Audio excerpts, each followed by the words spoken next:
Good morning. Welcome to the Edinburgh International Book Festival. I'm Diana Hope and I'm delighted to be chairing this event with A.L. Kennedy. And we're very grateful to our sponsors, the Hawthorne Den Foundation, is it? Literary Retreat, which is a wonderful place. Before we start, just a couple of things. Please make sure your mobile phones are off. And please don't tweet during the reading. If you're wanting to tweet, please wait to do that until the lights go up and we have the questions. And also we will try to stop a couple of minutes before the hour so that if you are going to another event, you can actually get there because it's quite a small site. So please don't leave unless you absolutely have to.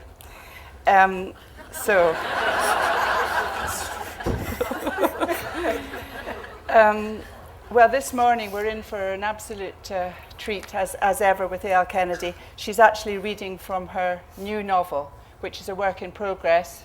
Book number 13, as she's just said, is due to be published next year. This will be her 6th novel, and she's written 2 non-fiction books and 5 collections of short stories. She is, as you know, garlanded with prizes, and A Day, which was her most recent novel, which I'm sure you will have read, won the 2007 Costa Book of the Year award, most deservedly. She also writes for radio, for theatre. She writes a very valued political commentary in The Guardian from time to time, and she does famously stand-up comedy. She is actually tonight on at the Forest Cafe in Bristol Square, and one of the innovations of this book festival this year is this thing called Unbound, which is happening every night in the Spiegel tent, and Alison is doing her Word show there on the 23rd of August. And there's also another wonderful initiative this year, which is that with help from the Scottish Government, the Edinburgh Book Festival have commissioned some new short stories, all with the same starting point, the word elsewhere. And you can read these online.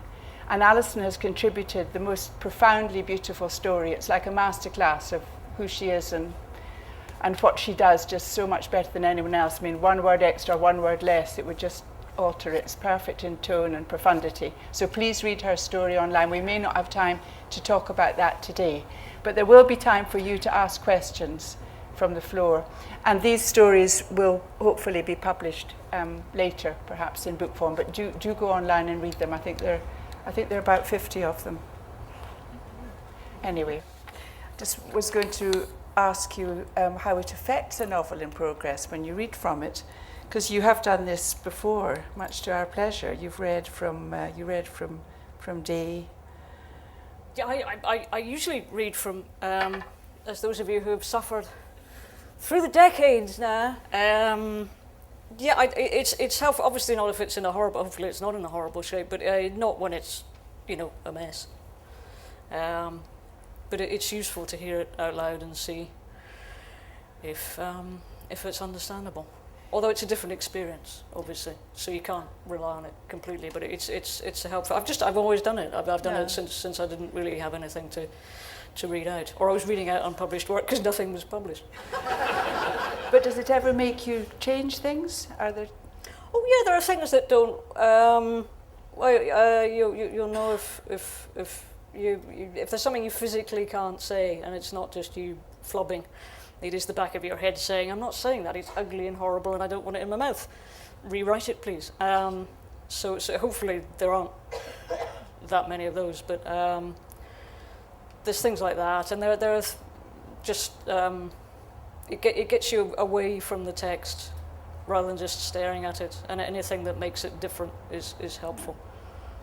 And when is there a point when you're writing, especially a novel? There's no point. Is there a time when you feel that it's safe? When the time is that you feel it's safe, or is it always gloriously unsafe to let other people? Nothing's ever safe. No, everything is terror. You just get used to it.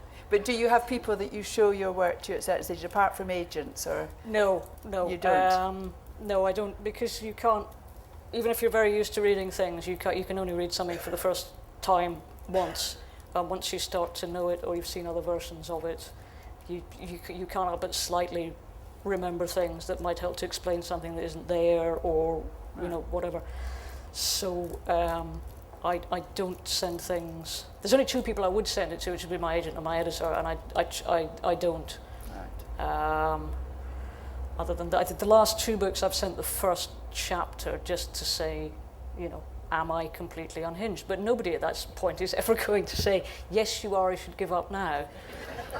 Because they're aware that you're only sending it because you're feeling insecure. So they're always going to say, it's lovely, here's a picture of a puppy. And you're very clever. Go away and finish the book. So, you know, you're aware that they're lying and they're aware that you know that they're lying and it's, again, pointless. But has the, you know, Day, your last novel, which, you know, was just fantastic and had the most wonderful success and won that huge prize, has that made it more of a challenge for you to write this book, or has it made it harder, or? Yeah, but I don't know if it's made it, I don't know. It's always horrible because you always have to try and be better than the last time. If more people have decided that the last time was good, then it's, you have to persuade more people. But it's just maybe a slight magnification of what there always is, which is, oh my God, now I have to, you know, the puissance thing where the horse has to jump over a bigger and bigger fence. Yeah. It's always just like that. You're galloping around going, oh no, really? That's huge. I have little legs. Eventually, you know, you're just going to go whaff into it. Or I don't know, it's just going to get taller and taller and taller. Do you read your early work? Have you read Garth Satterthwaite's and Night Geometry for the last 10 years? Or oh God, no. Could you not bear to do that? No. They're still superb. No, they're not. They were never superb. No. They were superb. No, I had to read one of the stories out for a university group about 10 years ago, and I just, Is it that you see things that this is a it's technical thing, horrible. or is it? It's physically unsafe because there's no right. the rhythm is so chopped up. It's like coughing or something. You're just kind of gagging, and there are sentences I can't remember what they meant, and it is not clear. I feel. No, I just felt ashamed. Do you think that since you wrote Day, you've also, apart from having the fences raised, you've also perhaps got away a bit from the sort of assumptions of autobiography that you've been very amusing about in the past, but obviously it hasn't been always easy. Perhaps your short stories in particular have followed you around a bit. Do you think Day, I mean, no one could accuse you of being in the Second World War or being a rear gunner, or no, or assume, not accuse, assume that you were there, or accuse, accuse. Somebody did come up and say that I was channeling the dead, so I thought it was great. Joe Powers in the festival this year, well known psychic, filed under theatre, I think you'll find. So, in my opinion, he's being honest for once. People are weird about that stuff. No, I mean, because there's a woman in it who's alive and has hair, they'll assume it's me with this book, you know. There's nothing you can do. But isn't memory perhaps the most creative tool for the imagination? I mean, obviously you're a writer, that's what you do. You create these people, you follow them, you see where they go. But is memory the beginning? No, not so. I'm a fugitive person. For me, it's the same thing it was when I was 4 or 5. You make things up. As my mother never tires of telling people, I had a little friend when I was small. Before finger bobs, my first outrage that somebody else had the same idea was. And I used to talk to my hand. So I like making things up. And it's the same thing. So I mean.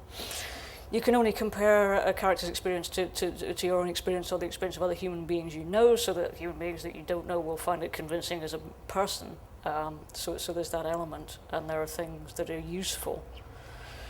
But they're not as useful as you'd think, 'cause they don't fit, and the further the novel progresses, the less anything will fit that isn't sort of bespoke. So it becomes a sort of organic thing, which isn't... I think it's because journalists tend to interview you and they work allegedly with facts. So Gosh. Yeah. They're more about, women has been hit by a car, that's what happened, I will write about women being hit by a car. No, I will sit and think that it's appropriate to make up a car that I've never seen in a woman that I've never met in a particular way of her being squashed. Because I know the nature of the laws of physics in this universe, and I've met women and I've seen cars, and I can extrapolate. And if I want, there can be a unicorn, which the car swerved to avoid. And this, I'm tired, it's not the best idea ever. the unicorn, anyway. But your comedy, because actually, that's such a different, presumably it's such a different experience because you're in a very small, intimate space doing the stand-up, and you're with all these people who are laughing. And it's very, the ones I've been to at the stand, they're very intimate. And it's not like this, you're absolutely among these other people that are close to you. And that's also stories, though, isn't it? You're, and the humour. So do you see that as a part, the same part that would be everything I same do. you that's doing the novel? Yeah, it's just this, there's a continuum for everybody, and you have different ways of speaking to different people at different times. But it's all telling stories. You can get hostile, not today, literary audiences, and you're allowed to heckle. And in this context, I'm not allowed to heckle back. So Manchester last year, somebody stood up who apparently asked questions every time somebody reads in Manchester. But he stood up and he just comes to everything, whether he's going to like it or not, or just in order to basically do his thing, and he just stood up and said, "Do you write about more than one person ever?" Because I'd read a first-person narrative, and then you're not allowed to say anything other than, yes, I do. You can only hope that he turns up one of the stand-up venues. Well, yeah, but then I then don't really like that kind of stand-up. But at least if you're having a to and fro, actually it's nice. The silence is bad in stand-up. There's nothing you can do. If they're shouting, at least you can do something with what they're shouting. But it's quite weird because basically people stand up and sometimes literally say "you're shit," and you just have to say, "Yes, I know." Does that affect you more than the kind of praise and the prizes and? What no, I think, I'm much more likely to agree, which is makes it an ineffective insult. It's like, everybody's, you talk to lots of writers, the thing is that you expect the entire audience, when you come out and you're introduced as a writer, many, it's not just me, many authors have this thing that the entire audience will rise to its feet and go, "No, you're not. You're a charlatan, fraudulent typist, be gone." And you just, you wait for that to happen, which is partly a useful thing, because then you try and make it better so that people won't shout. Must be worse, though, when people say they're a poet or a philosopher. They must feel even less secure, don't you think? Yeah, everybody has a bit of that. And it's, if you can't get rid of it, then you can use it. But it's... I'm never surprised when people hate everything I do or what I stand for, or, tiny bit I was bullied at school, not a lot, less than you would think. Mainly because I didn't care, because they would just say horrible things and I would go, "Yeah, there before you, I think you'll find." So compliments make me much more alarmed. Much more? Alarmed. Alarmed. Really. Or when you sort of say, "Oh, you're in for a treat," it's like, "Oh no, don't tell them that." Oh, God. I suppose that's always What if it goes badly? You're in for a quite mediocre experience and you may be pleasantly surprised by the end. Possibly, maybe not. You may get a slight headache, and then if you don't get then it's like, "Oh, I didn't get a slight headache or any nausea.